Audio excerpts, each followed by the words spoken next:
ഇലകളിൽ കൂട് കൂട്ടും പോലെ പുഴുക്കൾ ഇങ്ങനെ ഇലകൾ തമ്മിൽ ഒട്ടിച്ച് അതിനകത്ത് ഇരിക്കുന്നുണ്ടായിരിക്കും. അതിനെ നമ്മൾ എടുത്തു മാറ്റി നശിപ്പിച്ച് കളയേണ്ടതാണ്.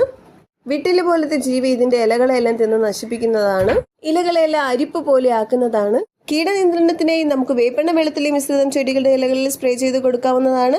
അതിനായി ഒരു ചെറിയ കുടം വെളുത്തുള്ളി മിക്സിയിൽ വെള്ളവും ചേർത്ത് അരിച്ചെടുത്തതിന് ശേഷം അതിലൊരു 3 മുതൽ 5 ml വരെ വേപ്പെണ്ണയും ചേർക്കാം. ഒരു 2 ml സോപ്പ് സൊല്യൂഷനും ചേർത്ത് നന്നായി തന്നെ യോജിപ്പിച്ചെടുക്കാം. ഇത് 3 കൂടി നമുക്ക് 1 ലിറ്റർ വെള്ളത്തിൽ നന്നായി ലയിപ്പിച്ചതിന് ശേഷം ഒരു 1 ലിറ്റർ ബോട്ടിലാക്കിയിട്ട് നമ്മുടെ സ്പ്രേയർ കണക്ട് ചെയ്ത് നമുക്ക് ചെടികളുടെ ഇലയുടെ മുകൾ ഭാഗത്തും അതുപോലെ തന്നെ താഴ്ഭാഗത്തും നന്നായിട്ട് സ്പ്രേ ചെയ്ത് കൊടുക്കാം.